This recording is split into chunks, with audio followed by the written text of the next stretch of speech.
kababayan, ladies and gentlemen, Assalamualaikum warahmatullahi wabarakatuh. Madayaw, ug maayong adlaw kaninyong tanan. Magandang araw sa inyong lahat. Morning. Siyempre, Mayong buntag. mayong buntag. Siyempre, unahin ko muna ang pagpapasalamat. So, una muna ang pagpapasalamat sa Diyos dahil binigay niya sa atin ang araw na ito. Every day is a gift. Amen. No, hindi natin alam kung kailan tayo kukunin, kaya dapat lagi bago matulog magpasalamat. Paggising natin, magpasalamat tayo sa bagong araw na ibinibigay sa atin. Pangalawa, ang pagpapasalamat ko sa inyong lahat sa oras ninyo.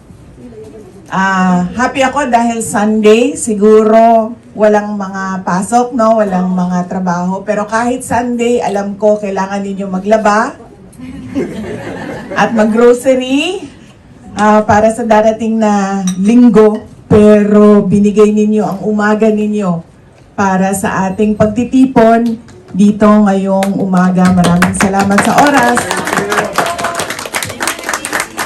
Yung iba sa inyo, dala pa nila ang kanilang mga anak. At nagpapasalamat ako dahil nakikilala nila yung mga opisyal ng ating gobyerno sa Pilipinas at ipinapakilala ninyo sa inyong mga anak kung sino ang mga opisyal ng gobyerno natin sa Pilipinas. Ang susunod ay pagpapasalamat sa akin, personal. Nagpapasalamat ako sa inyong patuloy na suporta sa opisina ng Vice President at sa mga projects and programs ng Vice President. And syempre, ang aming pagpapasalamat mula sa pamilya from 2014, 2015, 2016 hanggang ngayon 2025, bagong taon na, ay nandyan pa rin ang tiwala at suporta ninyong lahat, mga kababayan namin dito sa Japan. At ang huling pagpapasalamat ay mula sa mga kababayan natin, mga mahal ninyo sa buhay, mga pamilya ninyo na nandoon sa Pilipinas na tinutulungan ninyo. Nagsisikap kayo dito sa Japan. Araw-araw, nag-iisip kayo, paano ba ako makakaipon? Paano ba ako makasave? Para may maipadala ako na tulong doon sa aking pamilya at para makapag-aral ng maayos ang aking mga anak, ang aking mga pamangkin, ang aking mga kapatid. Sigurado ako, January ngayon, ubus-ubus na yung pera ninyo dahil noong isang araw bago kami pumunta dito kasi nag-iwan ako ng petty cash sa bahay namin para kunwari may pabili, bili ng suka, meron silang makukuha kaagad kasi naubusan ng suka, pabili ng sibuyas, mabilis silang makagalaw, pabili ng sibuyas kasi may petty cash. Tapos, papabili sana ako ng Coke, Zero. Tapos, sinanong ko yung, magkano ba petty cash dyan? Bago kasi ako nagpapabili, tinatanong ko muna, magkano ba petty cash? Sabi sa akin, zero. Sabi ko, ay, halatang halata na January na. Dahil ubos na ang pera. Oo. Ganun kasi ang mga Pilipino, no? Pag naramdaman ko yan nung December, merry-making, party, regalo. Hindi lang isang Christmas party, sa isang araw, 3 Christmas party. Tapos sabihin, hindi, magda-diet na ako sa January. Pero next December, nitong darating na December, sigurado ako, ganun pa rin yung mangyayari sa atin. Magiging milyonaryo pag December, magiging mga pulubi pag dating ng January. Kaya ang maganda siguro, maganda dyan, yung 1 year ninyo sa January and December sa darating na taon, ihanda nyo na. Itago na yon para hindi siya magastos sa December. Para pagdating ng January, meron pa rin reserve. At hindi kayo masiro sa petty cash ninyo. Yes, nagpapasalamat ako sa oras ninyo at nandito kayo ngayon. Nabanggit ko kanina yung pagpapasalamat ko sa patuloy ninyo na suporta sa mga projects and programs ng Office of the Vice President. I'm sure alam niyo naman kung anong nangyayari ngayon sa ating bansa at nakita ninyo, buti nga ngayon no, may internet na, nakikita na natin at saka mabilis na tayo mag-communicate sa ating mga mahal sa buhay at doon sa Pilipinas. Araw-araw pa ang video call, okay lang. So, pinaliit namin yung mga projects and programs namin. Noong una, last December, nag-planning kami. Sabi ko, lahat ng ating mga projects nandyan pa rin, pero babaan na lang natin yung beneficiaries. Pero, nung nakapag-usap kami ulit, nitong January na lang na meeting, sabi ko, sabi rin ng execo, mas maganda siguro kung bawasan na lang natin yung projects natin para marami pa rin maka-benepisyo. So hanggang ngayon, tumutuloy yung meeting namin kung anong mga projects doon ang may impact talaga doon sa mga geographically isolated and disadvantaged areas. Kasi inuuna talaga namin yung mga underserved communities. Kasi laging pag sentro, like Davao City, madami ng opportunities. Pero yung mga kasikbit ng mga probinsya and municipalities na mga maliliit, yun yung mga kailangan talaga ng tulong. So pinaliit namin, pinakonti namin ang mga projects and programs namin. And siguro by mid-February, ready na kami ulit na mag-roll out ng mga projects and programs sa Office of the Vice President. So tutuloy pa rin yung aming mga satellite offices, nandyan pa rin. Meron kami satellite office sa Isabela, satellite office sa Pangasinan, at sa Bicol Region, may satellite offices kami sa Bacolod, sa Cebu, sa Tacloban, sa Davao City, sa Butuan, Zamboanga City, and Cotabato City para sa BARM area. Kaya tutuloy pa rin, pero konti na lang yung projects. Sanay naman din kasi kami, yung team na galing ng Davao City, sanay kami sa maliit na resources na pinagkasya-kasya lang kung ano yung resources. Kasi kahit sa Davao City local government unit noon, pinaprioritize lang namin. Sobrang laki ng syudad, madaming kailangan, pero kulang yung budget. So pinaprioritize namin ano ba yung gusto nating unahin na public service para sa mga tao. So mas madali sa amin dahil may experience kami sa ganun. Tapos, pagdating naman sa politika, yung lagi kong naririnig sa mga kaibigan ko or sa mga kakilala, nangangamusta, yung iba nasi-stress pag nakikita nyo yung mga vlog sa YouTube, nag-aalala. Tapos, nag-iisip kung kamusta ako. Lagi meron nangangamusta sa akin. Okay lang ako kasi lumaki naman ako sa politika. 9 years old pa lang ako, mayor na yung father ko. At tuloy-tuloy yon, hindi na tigil yon hanggang naging president siya. At kapag noon ganyan din ang politics sa Davao City. May siraan din, black propaganda din. Lagi sinasabi ng ni former President Rodrigo Duterte sa akin, ni Tatay Digong, lagi niya sinasabi sa akin noon, ganun talaga ang politika.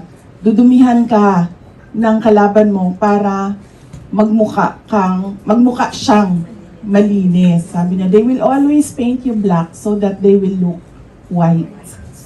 So, yan talaga, paulit-ulit yan noon. Kasi ganun din yung labanan nila, girian nila noon nung contemporary niya sa Davao City politics, former Speaker Prospero Nograles. So, kaya ako, hindi na ako nagtaka noong ganun ang nangyayari. Nagulat lang ako dahil masyado siyang maaga na nangyari. Na akala ko kasi trabaho. Tapos pagdating ng 2027, kasi 1 year before election, politika naman na yon. Kasi yun na rin ang year ng filing of candidacy. Diba? Kapag kandidato ka na, doon na yung klarong politics na ang race. Kaya nagulat lang ako na maaga siya. Pero nung nakita namin na maaga siya, naano din kami na parang, ay salamat, maaga siya dumating. At least alam na natin kung ano yung ano yung iniisip nila, ano yung gagawin nila, ano yung sinasabi nila. Kasi at least ngayon, may time tayo na mag-isip din kung ano yung kailangan natin gawin. Kasi kung nangyari din yung 2027, tapos ganun ka laki yung kanilang, ang tinatawag ko sa kanya PR atake. Kasi nung unang nangyari yon nung 2023, kasi 2025 na tayo, no? 2023, doon sa budget ng Department of Education and Office of the Vice President, sinabihan na ako nung kilala ko, kaibigan ko sa loob ng PR industry ng National Capital Region. Sabi nila, ang unang baba was 25 million para banatan ka. So, sabi niya, I'm sure meron pa yung ibang budget dyan para tuloy-tuloy yung banat. So, tapos napapansin nyo kasi, meron, tapos nawawala, tapos meron. Hindi depende kasi yan kung ito na naman gagawin natin, ito na naman ang budget, ito na naman gawin natin, ito na naman ang budget. Yes, ganyan. Ganyan kasi yung pag-atake. So medyo well-funded machinery yung attacks nila. Permi makadaog long better.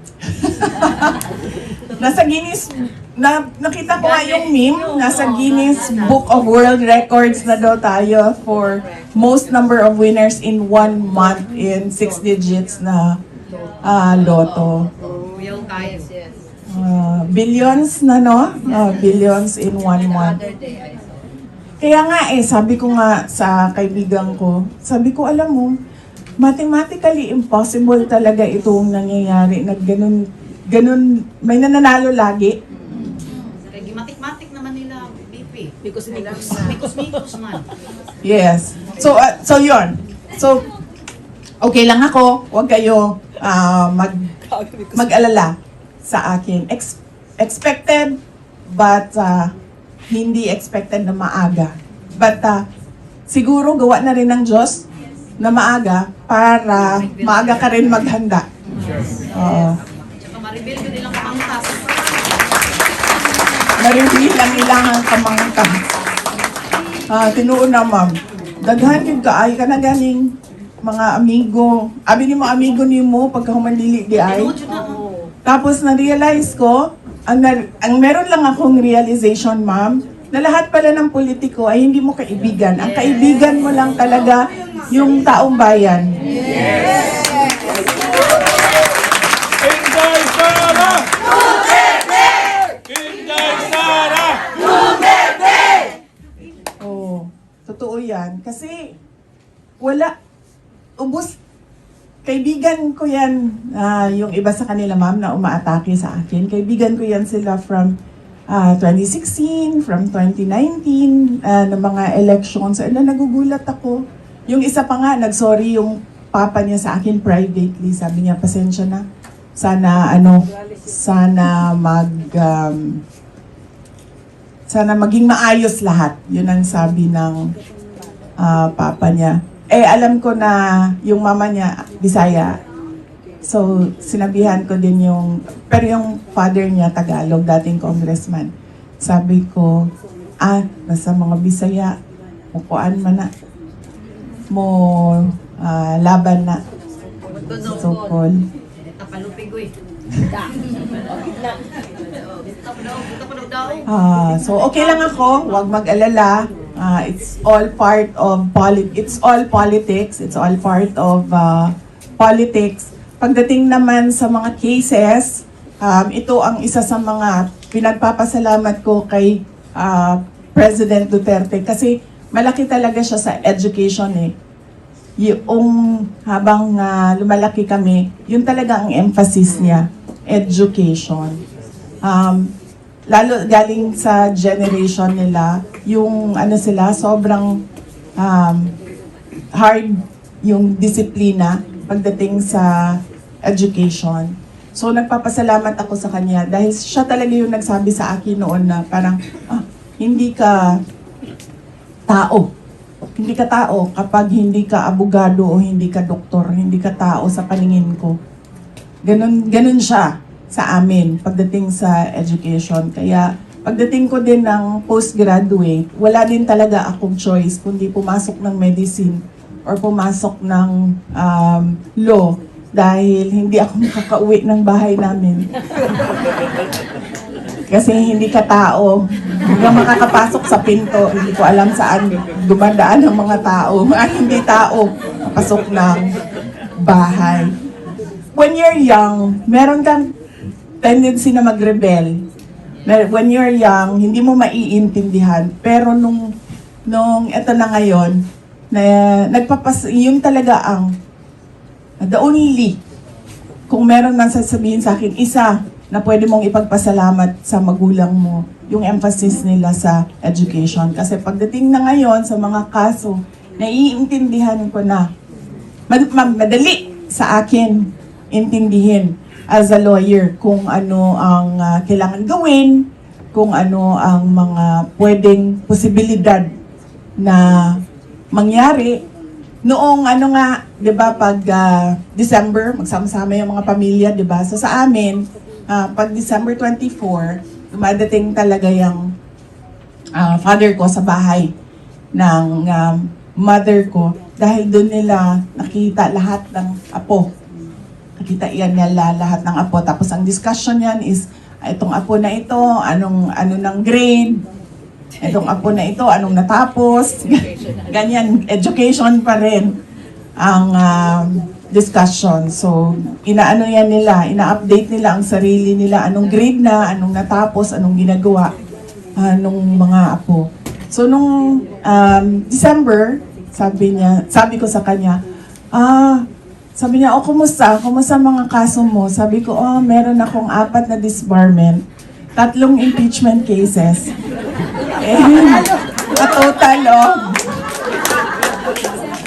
A total of 14. Pas meron pa kasing mga ibang mga complaints. A total of 14 cases. Sabi niya, well, congratulations. Lalakad tayo sa Tokyo para protektahan si Inday Sara! Sabi niya, congratulations. Tapos kasi nung una, nagpadala siya ng pera kasi sa akin through my older brother, si Congressman Pulong. Padala siya pera.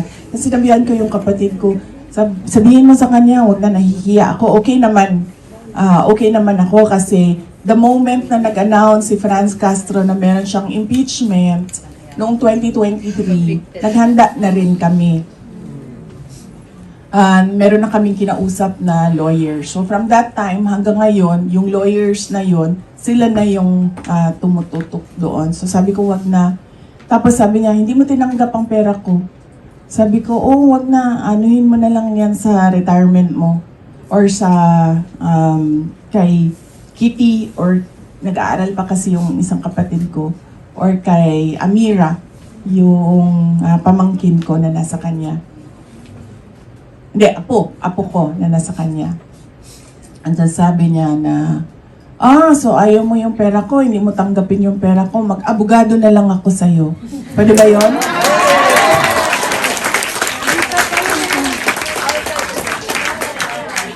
So sabi ko, naisip ko, naalala ko, abogado nga pala ito.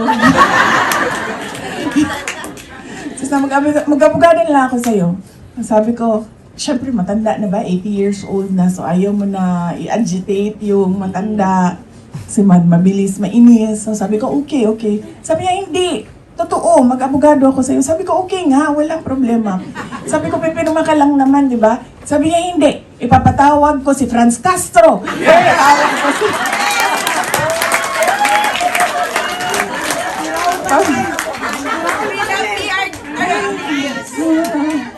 Papatawag sa ganito, papatawag ko sa ganyan. Tapos sabi ko, dun sa mga lawyer, sabi ko, collaborating counsel daw. Sabi nila, sige, wala namang problema yan. Paghandaan lang natin. Sabi ng mga lawyers, sabi ko, okay, wala nang problema. Sabi ko, pero you have to be a lawyer in good standing, ha? Nagbayad ka ba ng IBP dues mo? May MCLE exemption ka ba? May PTR ka ba? Kaya ngayon, sige siya ayos ng kanyang mga papel. Para makapirma siya sa lahat ng mga legal pleadings and legal petitions. So, yun yung update. Huwag kayong mag-alala. Sinulat naman na yan lahat ng Diyos. So, kung ano mang mangyari, Diyos na rin ang nagsabi na yan ang mangyayari. Man can only prepare, but it's God's purpose that shall prevail. Kanina, nabanggit ko yung budget. Kung maalala ninyo, meron akong ginawang interview pagkatapos nung pag-resign ko sa Department of Education. Sinabi ko doon yung mga dahilan kung bakit ako nag-resign. Isa dun sa mga sinabi ko ay yung budget. Kasi na-experience ko talaga siya sa Department of Education. Noong first year, ang budget namin for school building program ng DepEd, kinuha ng House of Representatives. Hindi ko na maalala kasi yung numbers ngayon, wala yung kodigo ko. Pero malaking portion doon, more than half, kinuha ng House of Representatives. Tapos, ang iniwan na, mas malaki pa yung sa House of Representatives kaysa sa yung Department of Education.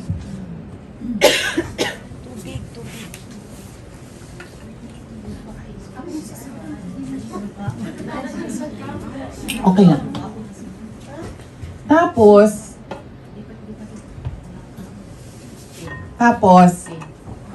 sabi ko, doon sa USEC namin for finance, kasi matagal na siya doon, galing siya kay Sec Lily. Sabi ko, bakit ganito? Bakit mas malaki yung House of Representatives kaysa sa DepEd na tayo yung nakakaalam saan ang mga schools na kailangan gawin? So sabi niya, ganyan talaga yan, ma'am. Sabi ko, pwede ba yan? Sabi ko, congressman yung magsasabi kung saan ilalagay yung school building.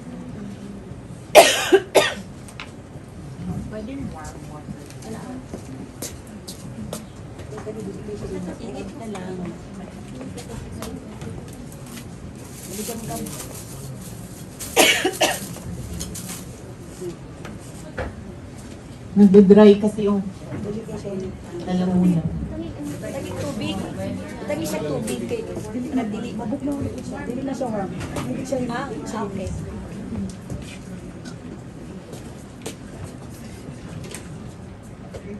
Buta ng tubig. Hindi na okay naman. So sabi ko, pwede ba yan? Sabi ko, di ba pork yan? Sabi ko, hindi niya dinagdag, hindi niya pinapakita na sa kanya yon kasi nakatago siya sa listahan ng DepEd. Kasi ibibigay nila sa amin eh. Sabi ko, di ba pork yan? Sabi niya, ay, ganun talaga. Ganun talaga ang ginagawa. Para ka ma-approve, ibibigay mo yung portion nila para makalusot ang budget mo. So, ang nangyayari nun, kasi hindi pa sila nakahanda, sabi ko, para lang lumusot yung budget, sabi ko, okay, sige. Pero, dadaan pa rin sa DepEd ang listahan. So, ang mangyayari, sasubmit nyo sa DepEd, verify namin. Nasa priority list ba itong mga sinabi ng House of Representatives na school buildings? Kasi alam nyo, galing ako local government, di ba? Mayor ako eh. Pag bumupunta ka sa barangay, tapos papasok ka sa school, yung teachers, yung principal, hihingi talaga yan ng school, classroom, ng classroom. Magtataka ka, merong mga schools na kulang ang classroom. Merong mga schools na meron na silang guidance center, meron pa silang faculty room, meron pa silang kung anong klaseng room. Sobra-sobra yung kanilang classroom. Kasi bigay ng politiko yan. Bigay ng mayor, bigay ng congressman, bigay ng governor. So, ang nangyayari, hindi pantay yung apportioning ng resources. So, ganun din yun. Ang listahan sa House of Representatives, ang congressman magsasabi kung saan. Eh, syempre, di ba, kung nasaan yung boto niya, lalo pati gusto niya magpabango sa mga teachers, doon niya ilalagay yung classroom sa school na yon. So, hindi talaga masosolve yung backlog ng shortage. Kung ganyan, kulang na nga yung pera, malaki na nga yung shortage, ganyan, pinupolitika pa.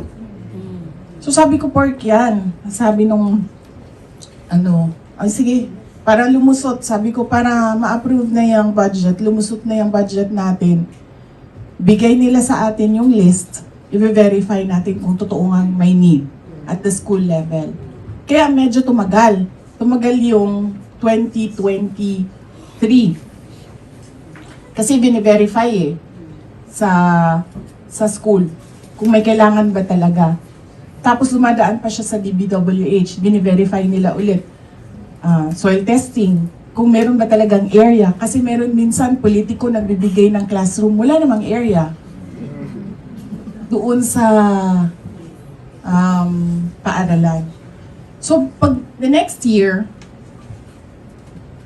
eto nang before ako, nag-resign ako after nun kasi naisip ko, hindi ko na talaga kaya ito pag isang taon pa nilang ginawa. Sa susunod na budget, ang ginawa nila,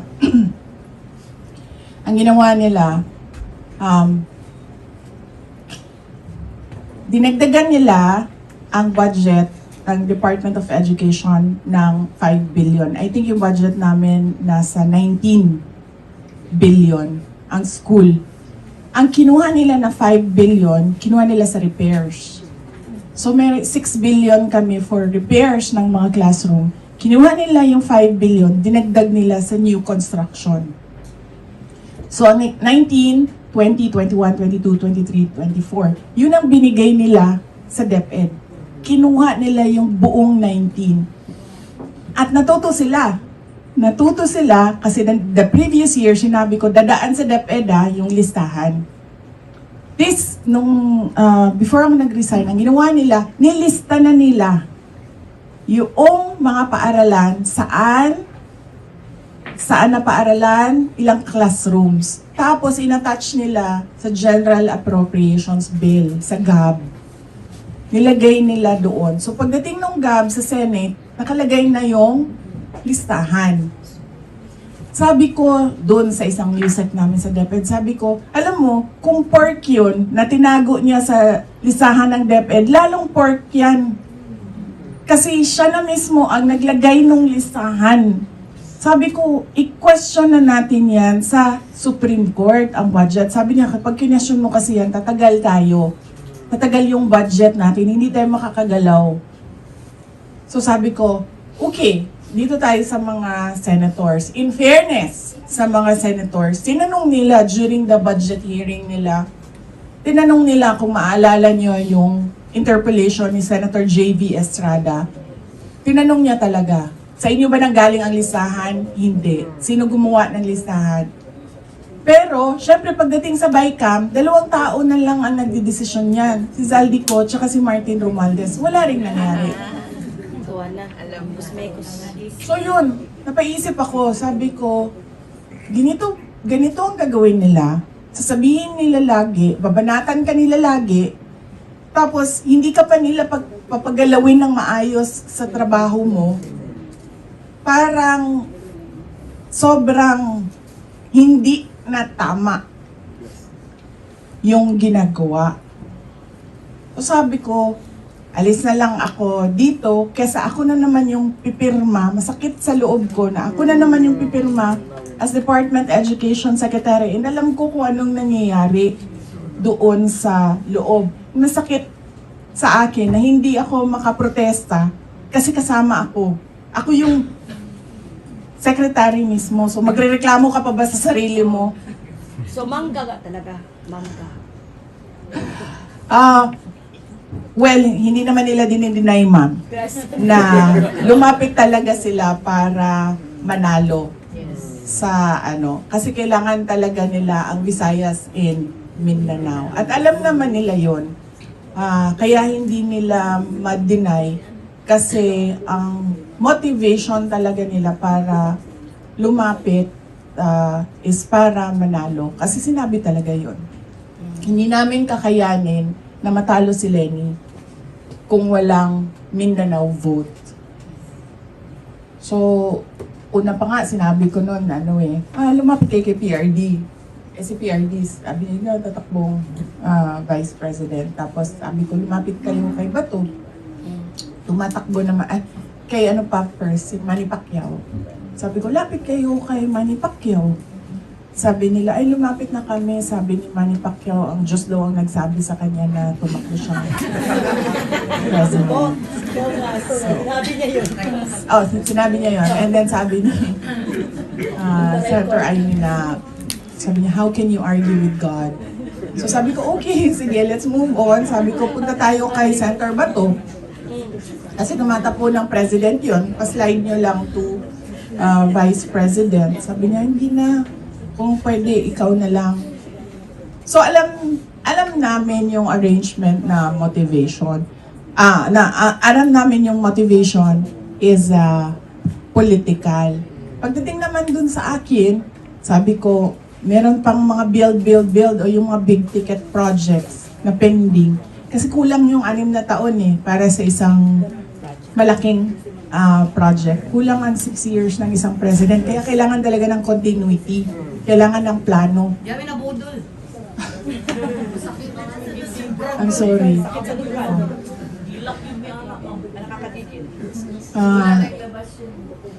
When we run on the platform of unity and continuity. And ako din naman, akala ko na wala daw iyakan, sir.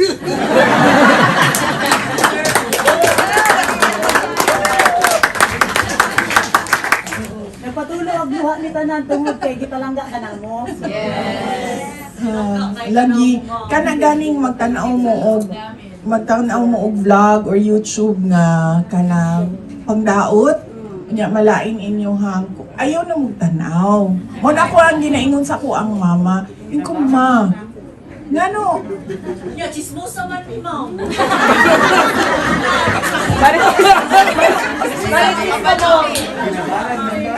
Oy, lagda.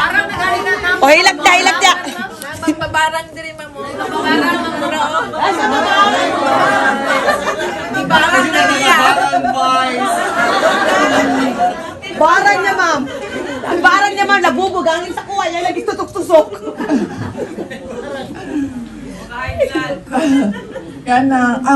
Ayaw na mo, di ba? Ani. Kung ako ginasulti sa ko ang mama ha, maupod ako ang isulti sa inyo ha. Mga senior citizen, especially mga senior citizen, mag-guilty ko. Mag-guilty ko nga, kanang ganing malain nila hang buot madaot ilahang mood tungod lang kay nakakita sila o material content sa ako. Magtanaw ka, manonood ka, Stress ka pa. mabubwisit ka, mabad mood ka, ma-stress ka. Yung gumawa ng content, inisip ka ba niya? Diba? Oo, ang naisip lang niya, kikita ako dito, ilang hits ito, o ilang, anong monetization nito.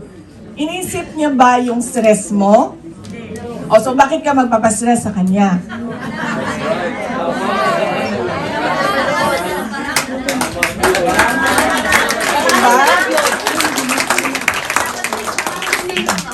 Yan ang sinasabi ko sa mama ko lagi. Kasi naririnig ko sa kwarto niya yung malakas na YouTube na vlogger. Sabi ko, ma, buburahin ko na kasi hindi siya marunong mag-download, mga ganyan. Hindi siya marunong Sabi ko, ma, buburahin ko yung YouTube app mo. Kaya tinatago na niya yan yung phone niya pag nandyan ako. Buburahin ko na yung YouTube app mo dyan. Para wala ka nang mapanood. Binana namin siya sa Facebook. So, wala siyang Facebook. Meron siyang YouTube app. Doon na naman siya sa YouTube. So, yun. Hindi nila iniisip ang stress ninyo. Wala silang pakialam kung anong maramdaman ninyo. Tapos kayo, nasistress na kayo.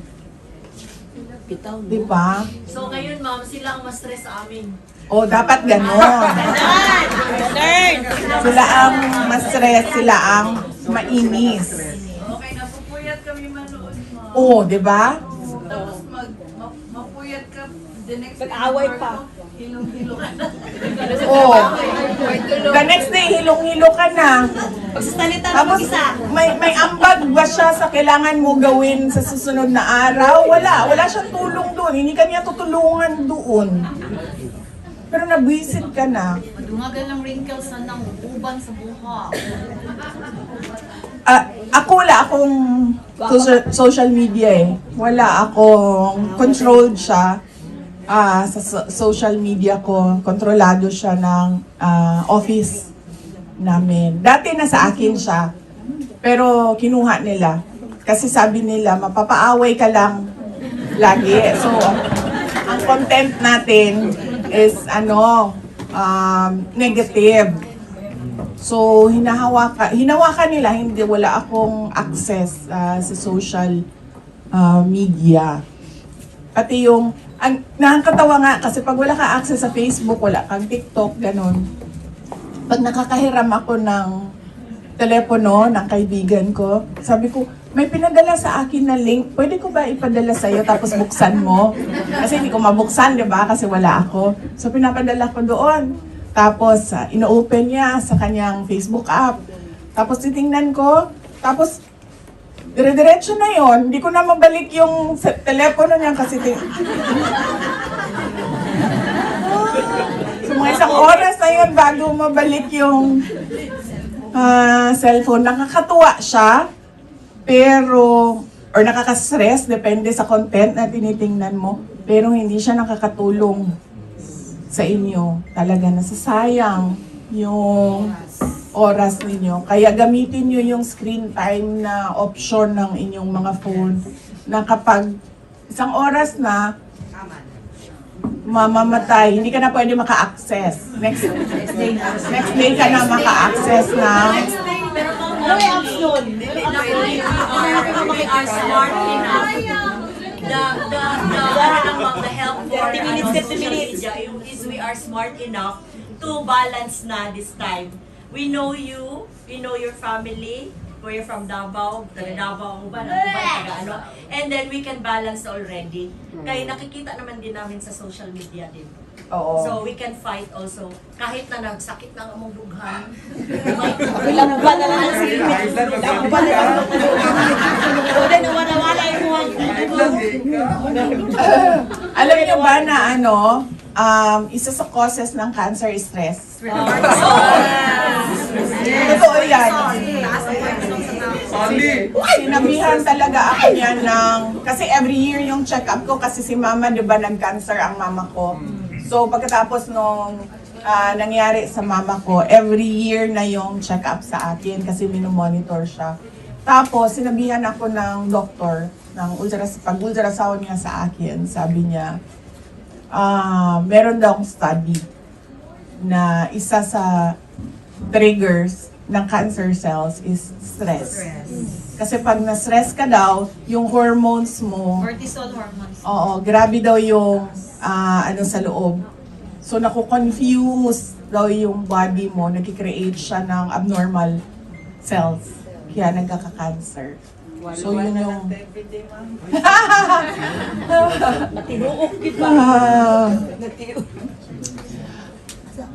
Nung isang araw, uminom ako ng sake. Sa vitamin. Napakain ako ng ice cream pagkatapos.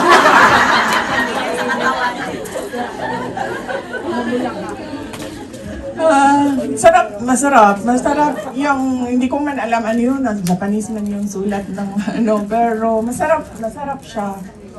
Masarap ang sake, hindi siya mapait, yung amin, hindi siya mapait. Yeah. Sabi ko nga doon sa kasama ko, si Julie, sabi ko parang may lasa siyang cherry. Parang ganyan. Sakura. Sakura yun. Ang sake na Sake yun. yun. Yun yung mga gusto ng mga artista, ma'am. Sabi ko parang may lasa siyang cherry. Direct Darrell, yan ang gusto niya. Sabi naman nung kasama ko ni Julie, sabi na hindi, parang plum. Pero meron siya talagang, Meron maliliit. meron siyang aftertaste talaga na something na hindi mo alam kung ano. Kasi pag mga Japanese ang kausap ko, sinasabi ko talaga, my favorite drink is sake. Pero pag pag kausap ko naman yung mga Chinese, ano ba yung sa kanila? Hindi yung maliit, yung sobrang lakas na... Ano ba kayo? Mautai. Alam ko, chok-tok. Pag Chinese naman, sinasabi ko, I love Mautai. Mautai naman. Ang Koreans naman is soju. So pagka Koreans naman kausap ko, I love soju. Mama, paulong. Tuba, tagay. Pero isa din sa causes ng cancer ang alcohol. Oo. Sa liver. So, ang walwal pag December lang yan. Oiling, lawal. Once a year. Ganyan lang dapat. Lalo sa edad natin. Kasi medyo mahina na yung galawan ng mga internal organ. Nasaan na ba ako kanina? Saan? Sa budget! Okay. Yun. So sinabi ko talaga, sabi ko, knowing na ganyan yung nangyayari, hindi ko magawa na pumirma ba? Hindi na kaya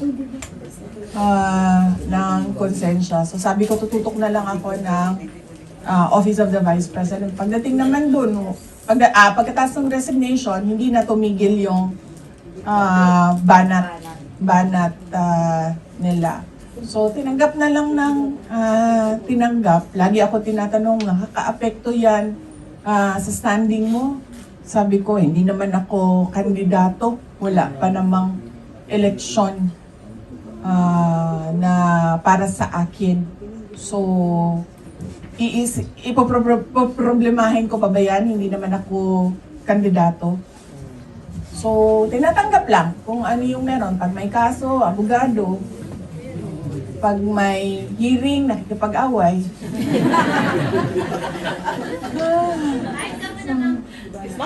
Hindi kasi 1:30 yung flight namin. Ma'am, magkano na? Yeah. Tapos, photo, no? Photo na. Individual photo ba yung hinanda natin? Yes, if you may. So, yun. Yes. So,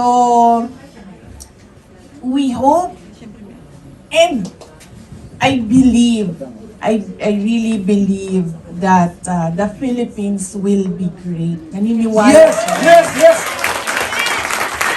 Ma'am, ikaw yun ang pag-asa namin, ma'am. Please, we are imploring. May liwanag tayong nakikita.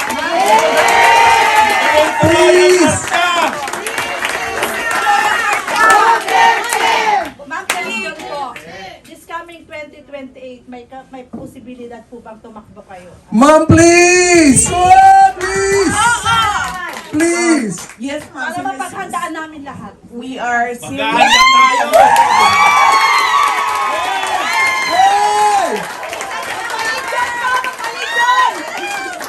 We are seriously considering, ma'am. Please!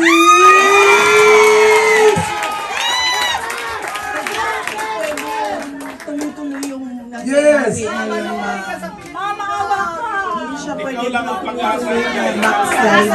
Yes! Narinig na natin! Pero ang lahat-lahat lang yan ay magdidepende sa mangkukulam.